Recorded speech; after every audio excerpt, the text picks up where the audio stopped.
Você quer apoiar o nosso canal e nos ajudar a produzir mais conteúdo para você? É simples. Basta você acessar o link da lojinha na descrição sempre que precisar comprar algum produto. Com este simples gesto, você estará nos ajudando muito.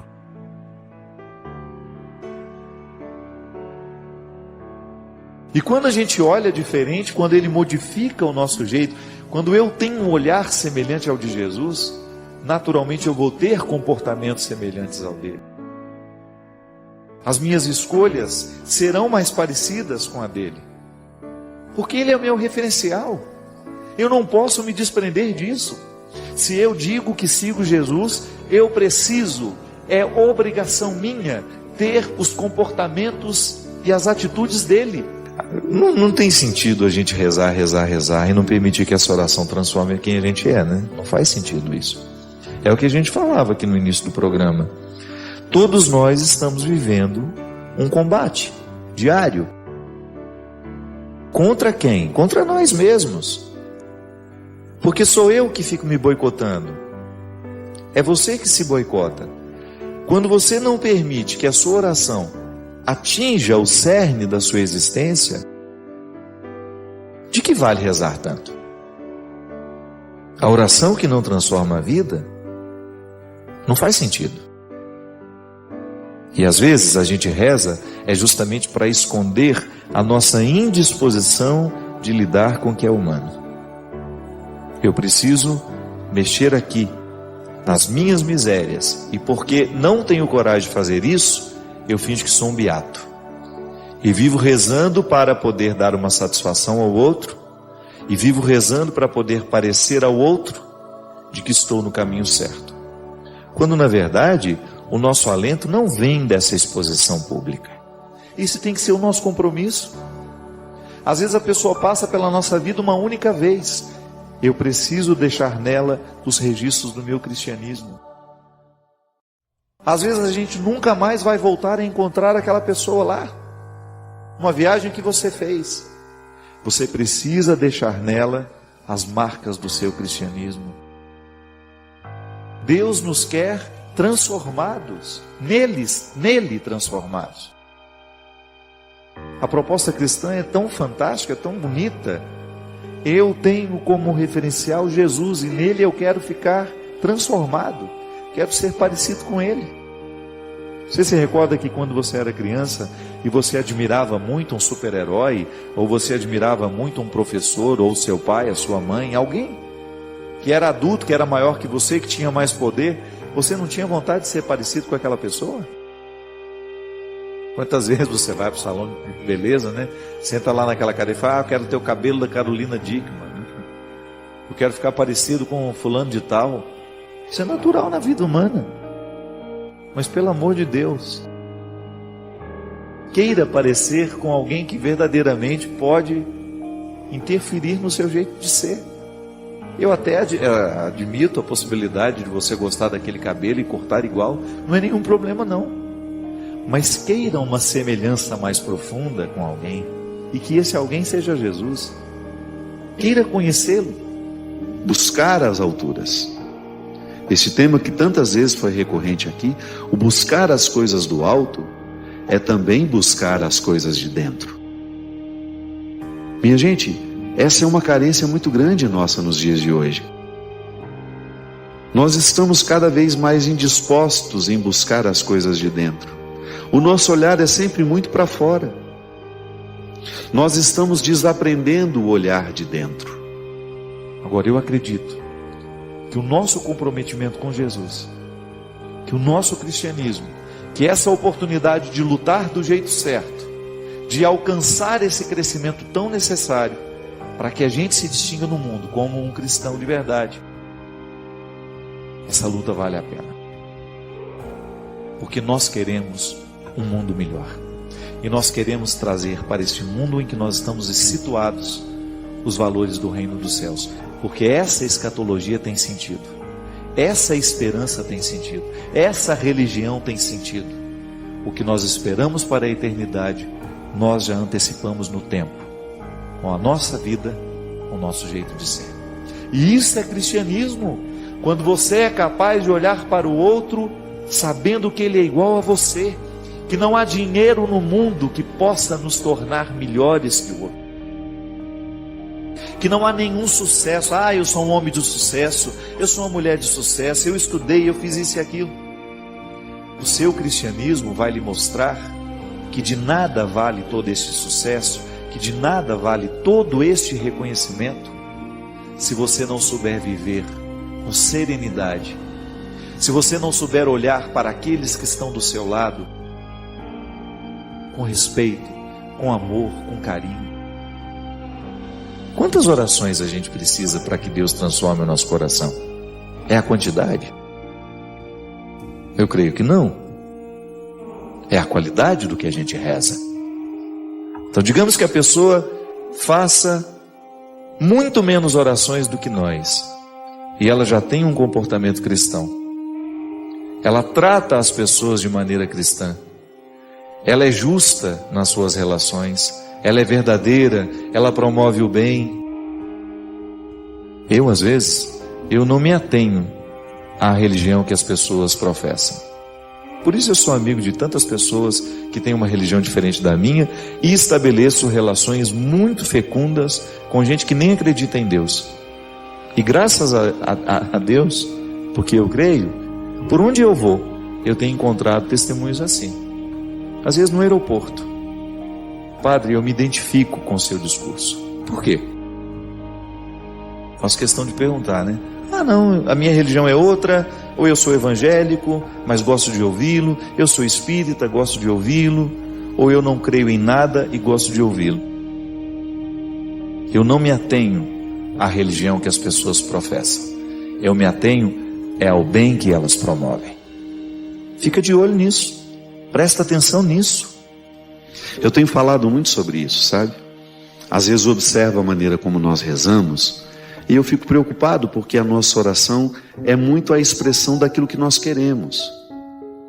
Nós rezamos e pedimos muito a Deus o que a gente quer, mas eu não acho isso muito honesto, porque pode ser que o que nós hoje estejamos pedindo, fruto do querer que nós conhecemos, porque o querer está muito mais à flor da pele.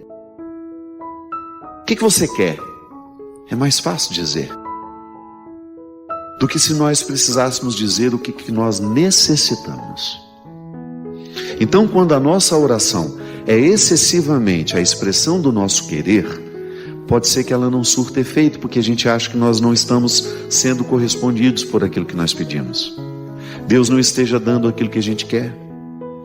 Mas se a gente modifica um pouco a nossa maneira de pensar a oração, então eu apresento a Deus as minhas necessidades, e nem sempre eu sei dizer quais são.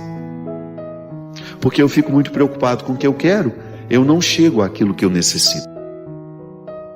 A alma precisa de exercícios, assim como o corpo também. Por isso que a gente aprende. E tem muitos educadores cristãos, católicos, que entraram para a história justamente porque valorizavam as disciplinas do corpo, devem ser aplicadas nas disciplinas da alma, do conhecimento, do espírito. Aí você pode pegar todas as dimensões que não são materiais em nós. E as disciplinas da alma precisam ser aplicadas também nas disciplinas do corpo. É a visão integral do ser humano como totalidade. Aí tem aquela célebre frase: corpo são, mente sã. Mas às vezes hoje as pessoas, minha gente, elas estão muito indispostas ao movimento que leva para dentro. Elas estão muito ligadas o tempo todo, conectadas o tempo todo, na necessidade de dar respostas, de dar argumentos, de apresentar resultados. E ela vai desaprendendo de olhar-se. Ela vai desaprendendo o exercício que desde criança nós já aprendemos. Ela vai desaprendendo o que de criança ela aprendeu, que é justamente o olhar para dentro de si. Porque o que faz a diferença é a lei que nós temos no coração, é a nossa capacidade de ser honesto com as pequenas coisas. Não tem aquela frase? Quer conhecer alguém? Dê poder a ela. Quer conhecer uma pessoa? Dê poder a essa pessoa. Eu estou falando dessa religião que nós precisamos praticar nas pequenas coisas. Quando você vai lá acertar o salário com o seu funcionário, e você precisa ser justo com ele, porque ele trabalhou. Quando você não explora o outro, quando você paga o que é justo, por aquilo que foi feito, por aquilo que foi trabalhado, quando você é capaz de olhar para o seu funcionário e não reconhecer nele um ser humano de segunda categoria, mas é um ser humano igual a você. Talvez você tenha tido um pouco mais de oportunidades na vida, ganhou um pouco mais de dinheiro e esteja numa situação satisfatória. Seu funcionário não, mas ele é ser humano igual a você. Não é o fato de você ter dinheiro que o torna melhor que essa pessoa, não. Jesus nos deu exemplos muito claros de como ele era um especialista em olhar para dentro e fazer com que aqueles que passavam pela vida dele também se tornassem adeptos do olhar para dentro. Você sabe que até os ateus se curvam diante da proposta de Jesus? Por quê? Porque ela, antes dela ser sobrenatural, ela é natural. Jesus tem um jeito muito peculiar, muito especial de olhar para o ser humano. E a proposta de Jesus realmente tem o poder de mudar o mundo, sabe por quê? Porque quando a proposta de Jesus é aplicada, a gente fica mais amável, a gente fica mais tolerante, a gente fica mais solidário, a gente fica mais fraterno, a gente fica mais verdadeiro, a gente fica mais justo. E não é isso que o mundo precisa? De gente que verdadeiramente esteja assim, que seja verdadeiro, que seja justo, que seja amável, que seja solidário. Se nós estamos rezando, pedindo a Ele o que a gente quer, e Ele sabe que nós não estamos necessitados daquilo que a gente quer, Ele não vai nos dar. O milagre não é possível, porque Deus não vai nos tratar de forma imatura. Quando eu insisto em permitir que o outro me apresente o tempo todo o que ele quer, eu posso criar uma criança imatura. Ou melhor, eu posso criar um filho imaturo. E ele vai ter dificuldade de lidar com as suas necessidades. É tão natural para a criança isso. Tanto é que ela é ensimesmada, né? Nós precisamos até puxar um pouco, senão ela não sai dela. Ela vive em torno das necessidades dela. Amadurecimento é justamente quando você adquire o equilíbrio. Eu sou capaz de contemplar as minhas necessidades, mas eu também sou capaz de perceber as necessidades dos outros. A criança é aquele ser que não tem capacidade ainda de contemplar as necessidades dos outros, por isso ele é tão egoísta. Mas nós também não podemos viver o extremo de um dia viver a incapacidade de perceber as nossas necessidades. Jesus sobreviveu humanamente ao que de mais cruel o ser humano pode viver. Por quê? Ele era um homem especialista em olhar para dentro. Você pode dizer, mas ele era Deus. Não se esqueça que ele precisou enfrentar humanamente as realidades. O que nos identifica como cristãos é a nossa atitude, é o nosso caráter. É o que São Paulo fala aos Filipenses. É essa capacidade de morrer para tudo aquilo que ofusca a presença de Deus em nós. Então, quer ser concreto com seu cristianismo? Elimine os vícios da sua vida. Quer ser concreto com o Evangelho? Elimine a fofoca da sua vida. Quer ser concreto? Seja mais justo. Quer ser honesto com o seu cristianismo? Para de falar mal dos outros. Utilize as redes sociais para promover o bem, ao invés de espalhar fofoca, isso e aquilo. Quer ser concreto com o seu cristianismo? Esqueça a maledicência, o rancor. Fique mais leve. Essa é a coroa que nós podemos receber. É quando ao final de um dia vivido, você perceber que você escolheu o que de melhor existe na vida.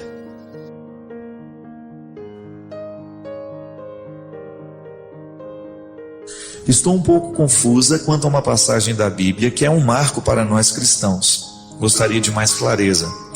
Há tempos que venho tentando entender a atitude de Paulo, naquela passagem de Atos dos Apóstolos, sobre a entrada de Damasco, onde Saulo, um perseguidor de cristãos, recebe de Cristo o convite à missão de levar a Deus aos povos. Agora vem a minha dúvida: como Paulo conseguiu transmitir esse Jesus que ele nem conhecia às pessoas? Como ele convencia as pessoas? Vi alguns comentários na internet que era pela força da fé, mas gostaria muito que o senhor pudesse falar alguma coisa sobre isso. Priscila, Paulo faz parte daqueles discípulos, dos apóstolos, discípulos que não conheceram pessoalmente Jesus. O nome dele antes era Saulo, um grego muito instruído, um homem muito inteligente, muito capacitado, de família muito nobre, um homem que estudou muito. Ele realmente era perseguidor dos cristãos, e numa viagem a Damasco, onde ele estava indo justamente para viver essa perseguição aos cristãos, ele cai do cavalo. E tem toda uma construção bonita nos Atos dos Apóstolos, mostrando que no ato de cair do cavalo, toda a vida de São Paulo, toda aquela perspectiva antiga cai com ele. O homem que deita ao solo, É até interessante porque nós também, quando ficamos padres, nós também deitamos no chão, num gesto de que deita o homem, levanta-se o padre. Modifica-se dentro de nós, pela força do sacramento, a perspectiva da vida. Modifica-se o horizonte de sentido. Isso é bonito, é uma expressão que na filosofia a gente usa muito. O horizonte de sentido é tudo aquilo que faz parte da vida de uma pessoa. O que é o sentido? É aquilo que nos ajuda a identificar os valores. Isso para mim tem sentido, eu me defino a partir deste valor. Jesus não era nenhum valor para São Paulo, porque ele só tinha escutado falar dele. Ele conhecia aqueles que diziam ter se encontrado com Jesus e terem as suas vidas transformadas. E é a essas pessoas que ele persegue. No momento em que ele cai, ele também fica cego, Toda essa metáfora da cegueira, da queda, está justamente para mostrar que o acontecimento, Jesus, invadiu Paulo de uma outra forma. Ele não teve a oportunidade de conhecê-lo pessoalmente, mas ele foi impactado pela verdade do Evangelho. Por que isso é importante dentro da Sagrada Escritura e dentro também daqueles que são os discípulos e os primeiros seguidores de Jesus?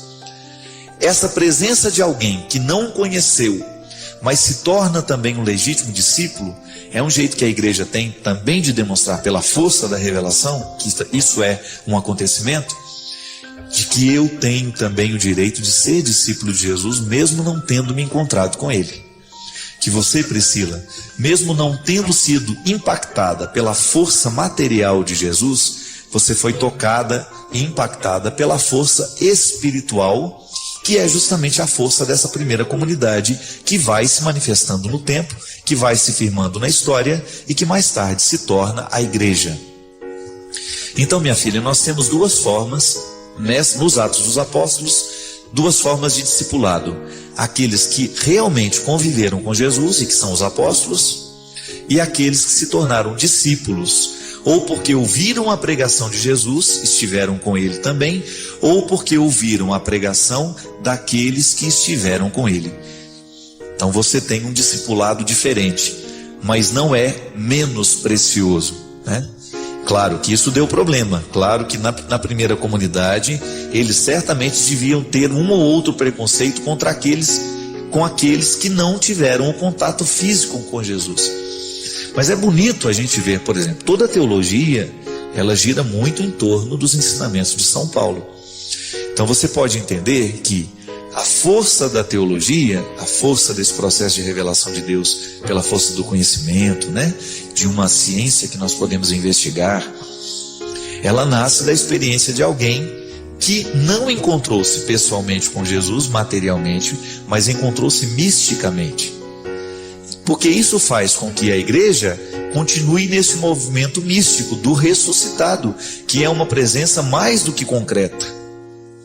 Porque senão, se a igreja se restringisse apenas àqueles que viveram ao lado da pessoa de Jesus, o Verbo encarnado, nós não teríamos continuidade. A igreja que nasceu de um homem e que morreu pelo processo da vida, aquele que é vivo morre, mesmo sendo Deus, o mistério encarnado morre, mas ressuscita. E aí o ressuscitado continua movendo o coração dos vivos. Eu não preciso ter uma experiência material de Jesus para acreditar na sua força. Esse é o testemunho de São Paulo, que, ao meu ver, é muito mais bonito do que aquele que viu. Onde é que está a fé? A fé mora naquele que não viu. O que viu, ele não precisa ter uma experiência de fé muito profunda, ele viu o acontecimento.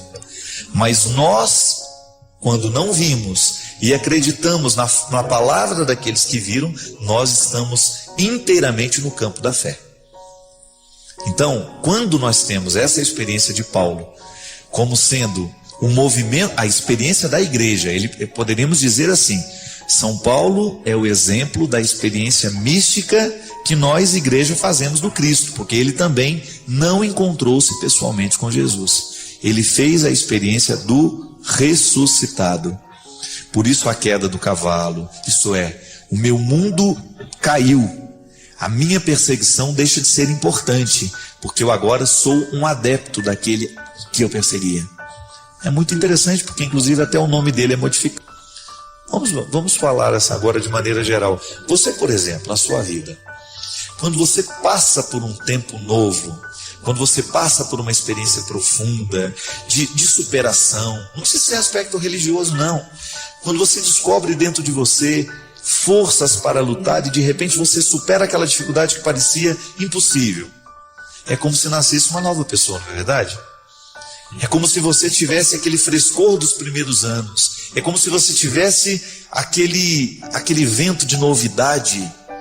Meu Deus, que bom, eu dei conta. Se você pudesse, talvez até mudasse de nome. Porque justamente você assumiu um novo jeito de viver.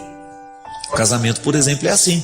Por que agora, isso é até um pouco machista, hoje pode ser diferente, me parece. A mulher assumia o sobrenome do marido. É para dizer que ela deixou de ser a mulher que era. Ela agora está casada. Teria que ser do mesmo jeito. O marido também teria que assumir o sobrenome da esposa, né? Poderia ser assim também, não poderia? Menos machista. Para dizer que a vida do homem também muda. Não é só a vida da mulher que modifica com o casamento. Não é só ela que acrescenta mais um dado ao seu nome. Mas é a vida dos dois que a partir de agora está em comunhão e está modificada. A experiência de São Paulo com Jesus é a experiência semelhante a um casamento. Ele faz a experiência concreta de Jesus, mas de um jeito diferente. E ele se torna uma nova pessoa. Essa é a experiência que faz São Paulo ser o homem que é e ter a importância que tem dentro da igreja, dentro da teologia. Então, minha filha, é muito, muito bonito a gente entender que na experiência dos discípulos, o não ver é sempre uma experiência de fé. Eucaristicamente nós fazemos essa experiência todos os dias. Nós não vemos o Cristo, mas nós sabemos que Ele está presente, porque Ele modifica a nossa vida. Porque eu acho que a gente só tem o direito de pensar a fraqueza humana no paralelo com a misericórdia de Deus. Porque senão a gente se desespera. É interessante que na vida a gente sempre precisa pensar a fragilidade ao lado de alguém que nos ama. É muito mais fácil. É muito mais fácil a gente tomar contato com a realidade que nos envergonha se a gente está ao lado de alguém que nos ama de verdade. Não é que o outro vai nos adular, vai passar a mão na nossa cabeça e vai nos aceitar do jeito que a gente está. Não. A misericórdia consiste em acolher aquele que é fraco. E no momento em que acolhe aquele que é fraco, um pouco da fraqueza do acolhedor passa para aquele que é o acolhido. E é tão bonito a gente pensar que olhar para a fragilidade humana que há em nós só o podemos fazer se nós analisarmos tudo isso à luz da misericórdia de Deus. Nisso está a salvação, quando a gente se analisa a partir de alguém que nos ama. Diferente da condenação. Se você olha a sua fraqueza à luz do diabo, você vai se tornar ainda mais fraco. E nisso está a condenação. Quando aquele que te olha, não te olha com amor. Não há nada que possa nos condenar mais nessa vida do que um olhar sem amor. Um olhar que condena, um olhar que afasta, um olhar que joga fora. Talvez você tenha passado pela experiência. Hoje aqui, antes da gente começar, eu estava com a Salete, daqui da Canção Nova, que você sabe, que é uma pessoa muito cheia de Deus. E ela estava conversando comigo, aí na hora de ir embora, ela brincou assim: padre, nesta nova fase que está começando na sua vida, cuidado com o olho gordo. Ela brincou, né? A Salete tem razão. Ela aprendeu com o escritor sagrado que um olhar que condena tem o poder de nos adoecer. E ela estava contando uma história que, num determinado momento da vida dela, ela foi olhada com tanto ódio por alguém que ela teve febre logo depois. E a mãe fez uma oração bonita sobre ela e a febre foi embora. Eu achei a história muito interessante, porque um olhar condenou, trouxe doença. E depois o olhar amoroso da mãe devolveu a saúde. Porque rezar é querer bem, né? É tão bonito você pensar isso, que quando você reza por alguém, você está querendo o bem dela. E a mãe da Salete, no momento em que quis o bem, quis a saúde da filha, ela retirou o poder do olhar condenador que estava ali dentro. É disso que a gente está falando. É tão bonito a gente pensar na parábola da misericórdia que essa música canta, né? E no momento em que o filho reconhece: tudo é do Pai, toda honra e toda glória, é dele a vitória alcançada em minha vida. É verdade. A gente só pode alcançar a vitória a partir do momento que alguém nos ama, que alguém nos conduz, que alguém nos ajuda a chegar lá. Por melhor que seja aquela pessoa, por mais capacidades que ela tenha, tudo isso só virá à tona à medida em que ela for amada. E as vitórias ela vai alcançando a partir do momento em que ela vai sendo bem amada. Eu posso dizer para vocês que eu nunca na minha vida experimentei um tempo de tantas vitórias como eu tenho experimentado nos últimos meses, nos últimos 2 anos, quem sabe. Deus tem sido extravagante com as generosidades que Ele tem tido comigo. Eu não mereço nem a metade. Ali nós estamos na responsabilidade de fazer o amor de Deus acontecer através de nós. Por isso eu tenho dito que a minha vida tem sido experiência de devolução. Santo Agostinho dizia de maneira muito bonita que Deus só nos pede aquilo que Ele já nos deu. Deus não nos pede o impossível. A gente não pede uma coisa impossível de alguém que a gente ama. Então, se Deus está pedindo de nós, se Deus está pedindo de mim, se Deus está pedindo de você, é porque Ele já nos deu. E agora, na experiência da misericórdia, a gente começa a descobrir então o que em mim ainda não é bom, o que em mim ainda pode ser melhor. E aos olhos da misericórdia, diante desses olhos misericordiosos, a gente começa a mudar então a nossa vida. É isso que eu gostaria de lhe convidar hoje. Que você pensasse os seus defeitos, os seus limites, as suas imperfeições, não à luz do diabo, e nem à luz dos olhares diabólicos. Há muitos representantes do diabo no mundo, minha gente. Cuidado. Cuidado com as acusações que você recebe, cuidado com as palavras infelizes de quem não lhe ama, cuidado com tudo aquilo que é mentira, cuidado com tudo aquilo que inventam sobre você. Cuidado, não permita. Se você tiver que fazer uma análise da sua vida, faça à luz de quem te ama. Se você tiver que pensar os seus defeitos, pense ao lado de quem verdadeiramente tem alguma consideração por você. Porque o diabo, nem os seus legítimos representantes, não tem nenhum interesse em nos fazer crescer. Nenhum. E Deus quer fazer a mim e a você crescidos. Pensar a nossa vida, o que pode ser melhor, o que pode ser modificado, sempre à luz da misericórdia e do amor de Deus. Nunca à luz da infelicidade do demônio, não. O demônio legitima no mundo tudo que é infeliz. Deus não nos fez para a infelicidade. Deus nos fez para a realização. Não significa que a gente não vai ter que sofrer. Vai. Sobretudo porque as pessoas mais felizes são aquelas que sofrem na hora certa.